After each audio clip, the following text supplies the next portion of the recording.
thanks a lot for the introduction.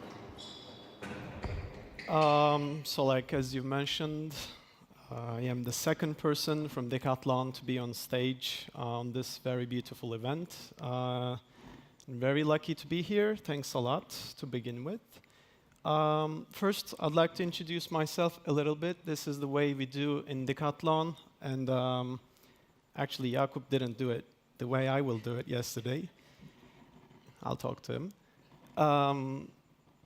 Thanks a lot for having me here. My name is Emre Gülaydın. I am 30 years old, and I was born in Istanbul, as you can see there.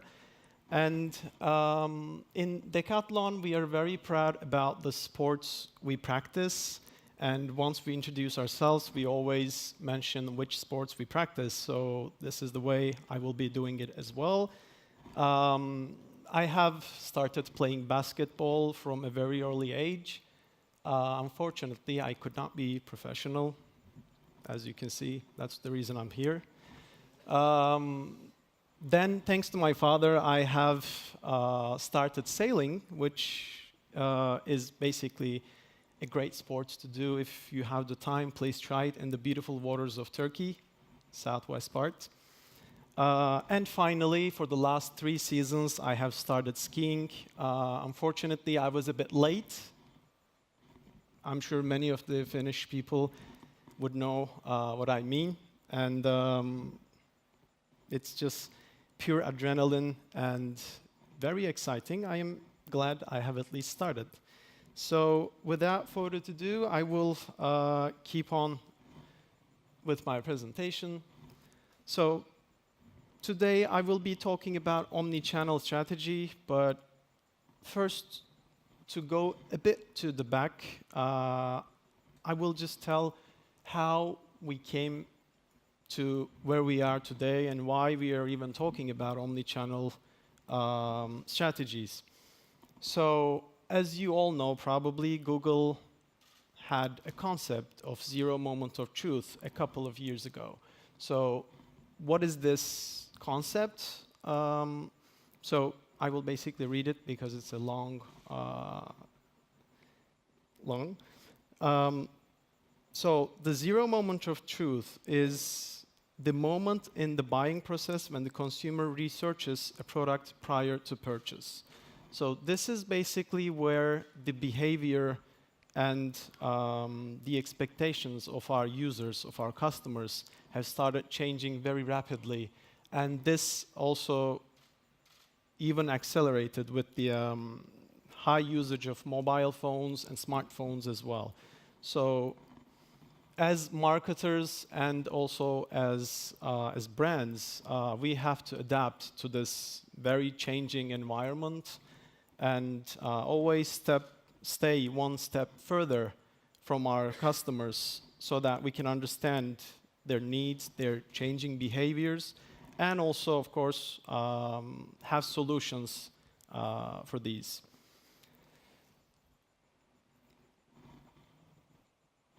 So we are talking about omnichannel strategy. Everybody's like, oh, we have big data. We're going to talk about data. Okay, we will have this strategy and that strategy, digital TV usage with YouTube, and blah, blah, blah. But just, whoa, chill. For 1 second.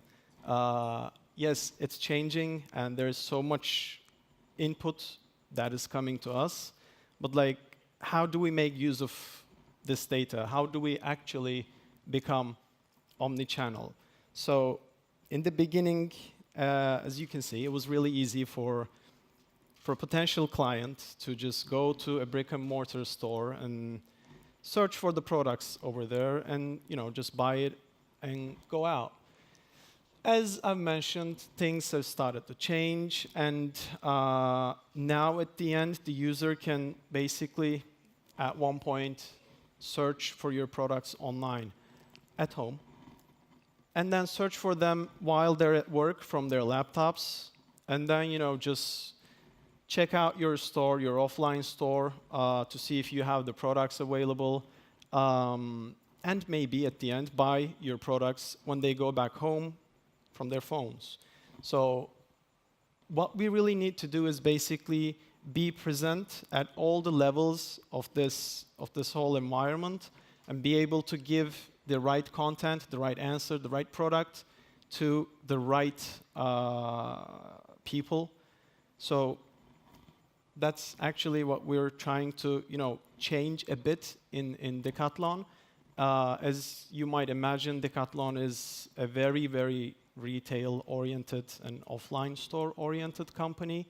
I'll say it was. So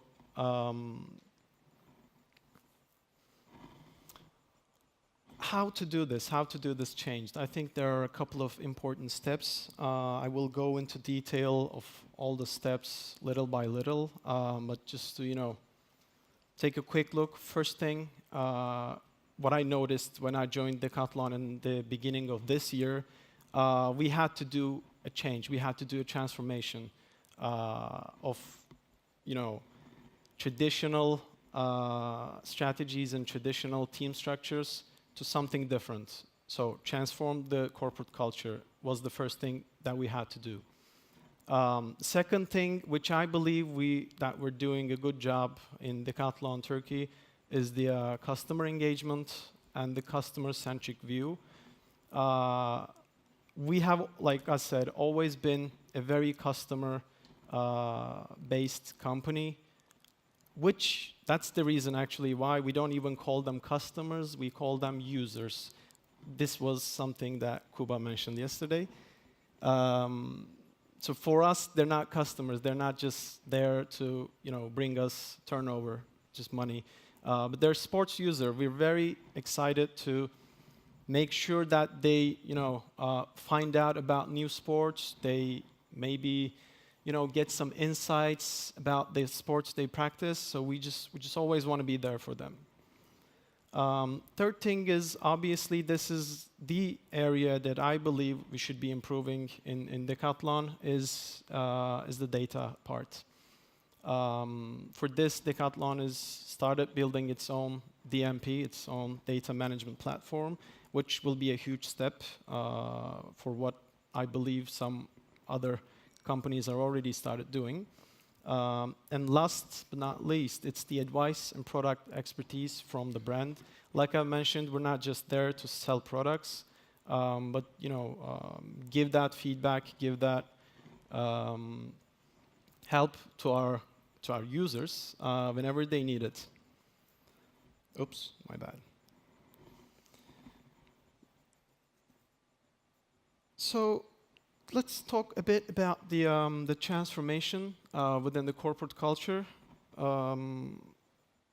So the important thing here is putting people in the middle of the strategy. Sometimes, companies have very rigid structures which are almost, impossible to change, and it's one of the reasons why actually companies lag behind this omnichannel journey. So what we wanted to change in the first place is that technologies and platforms don't execute the strategy; it's the people. So what we're trying to do here is basically go into sports-based team structures instead of having a siloed team structures like e-commerce, marketing, sales, blah blah. But instead, we said, okay, we are a very much focused sports company. What we do is basically, something like this, actually. So what we're trying to do is, with our motto, love what you do what you love. So, I mean, it could sound a bit crazy, but, imagine that we're hiring someone for our fishing brand, Capella, and we're actually looking for a fisherman. It's not a joke. Because we want people, expertise could be learned apart from maybe a couple of very specific ones that you need education in. Could sound a bit weird in the beginning, but what we're trying to do is basically, if you're a volleyball player, you can just learn how to do category management, web marketing, or SEO within the e-commerce team. But then, if you love volleyball, then your it's your ambition, it's your passion sport, you can just add a lot more to the company and to the sports itself. So a concrete example is that we have a professional dancer, and she is now managing on the e-commerce, on the website, managing the dancing sport, as well as she's a communication specialist of dancing. And an ex-volleyball player is the communication specialist of, I think you can guess which sport, volleyball. So second thing I had mentioned is customer engagement and customer-centric view. So our ambition, our motto is to make sports accessible to the many. And what do I mean by this? By 2026, Decathlon is aiming to reach 1 billion people who practice sports thanks to Decathlon. I think it's a huge ambition worldwide, and we're all working towards that goal. So what we're after is basically to have a sustainable growth. And we know that in order to do this, we have to be very close to our users and within their sports journeys. And this is the case for e-commerce. This is the case for our offline stores. We're trying to, give the same message, have the same tone everywhere, unified, under that unified sports structure. And it's also the case in the stores, like not just for the e-commerce side, as I mentioned in the previous slide. Let's say a department manager of dancing is actually very much interested in dancing, even if they're working in the stores or for the e-commerce side. So basically, if you're a sports passionate, Decathlon is the right place for you.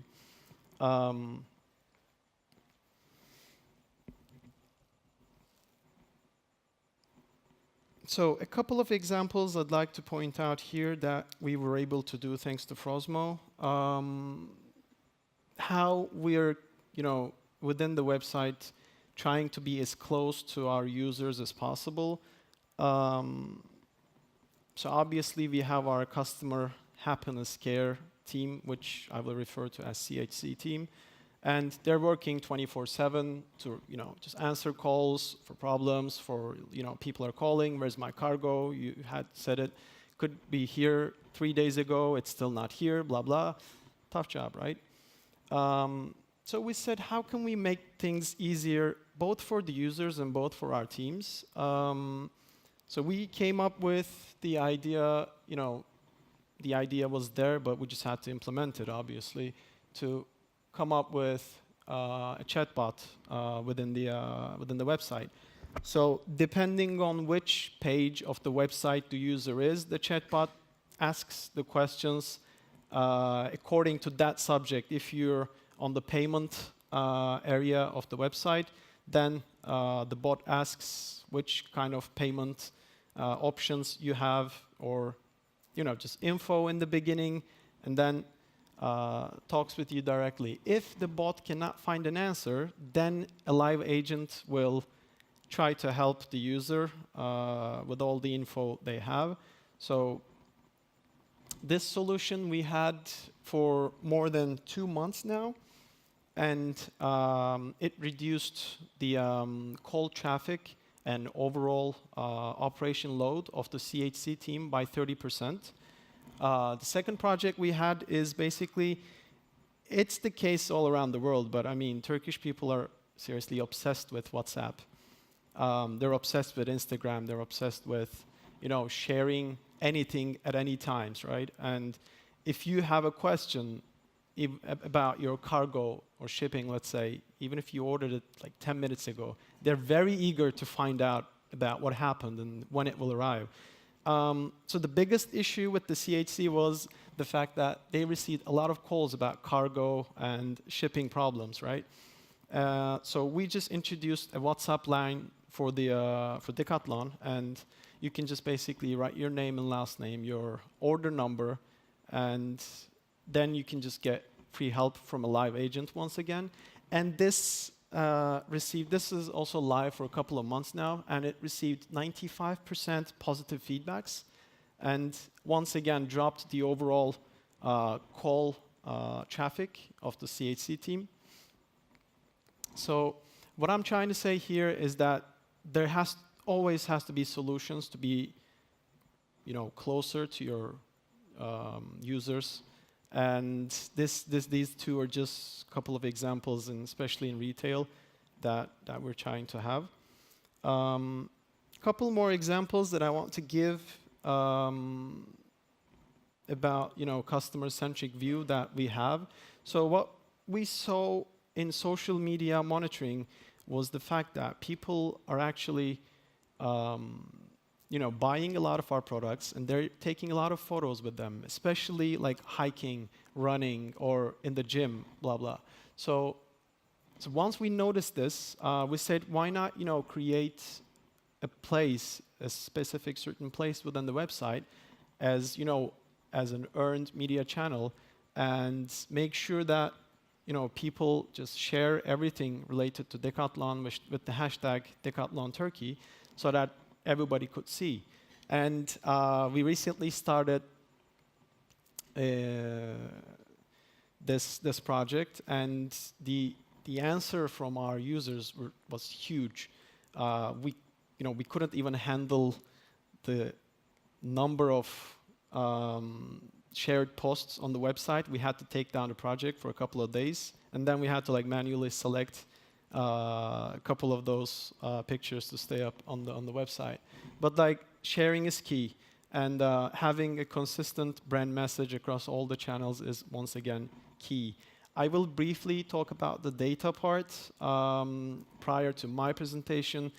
A lot of other valued presentations talked a lot about data, so I will cut this part a bit shorter.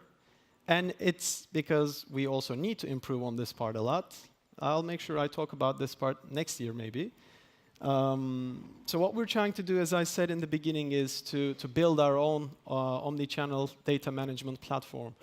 So this will enable us to, put online and offline stores all together. I mean, I cannot now imagine a scenario in which, the retail stock is not managed mutually by online and offline. So we have different stocks for e-commerce and offline, which of course affects the stability and of the outcome of this. So the technology side is something that we have to keep on investing, as well as the human side, like I mentioned in the beginning.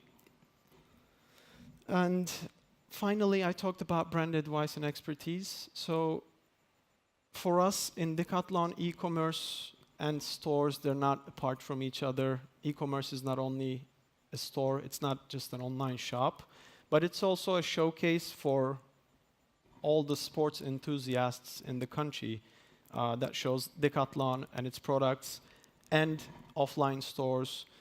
The blog. We started the blog, I think, in the beginning of this year from scratch. Now we have a very valid amount of people who visit the blog to get information about the sports they practice, to get some insights about some professional sports people.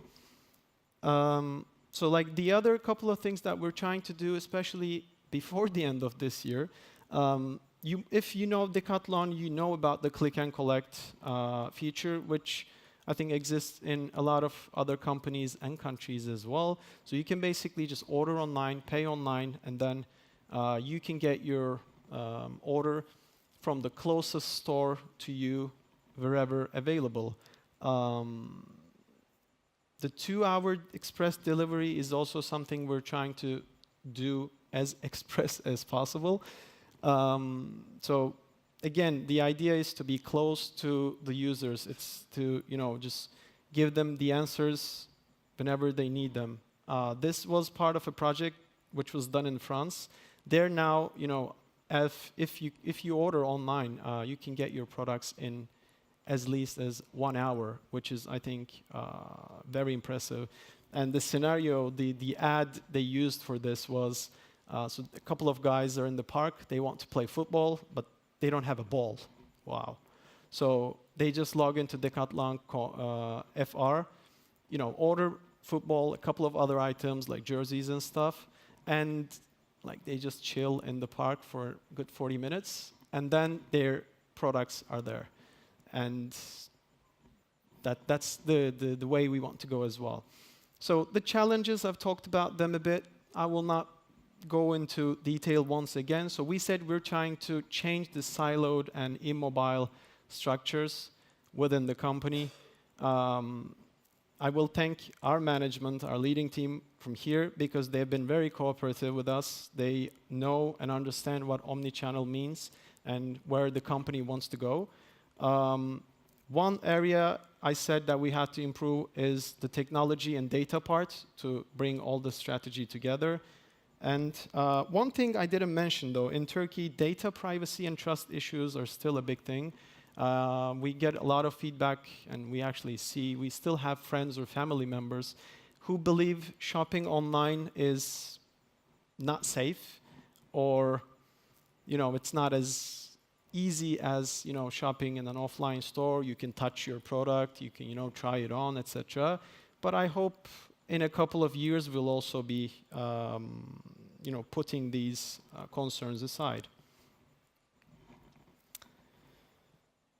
Yeah, so I am coming to the end of my presentation. My personal ambition in Decathlon for the following years, in line with the company strategy, of course, is to make sports accessible to the Turkish people by providing the best website and user experience that we can. And I'd like to take once again Frosmo for the helps that they've been doing working with us for the last 2 years. Thank you very much.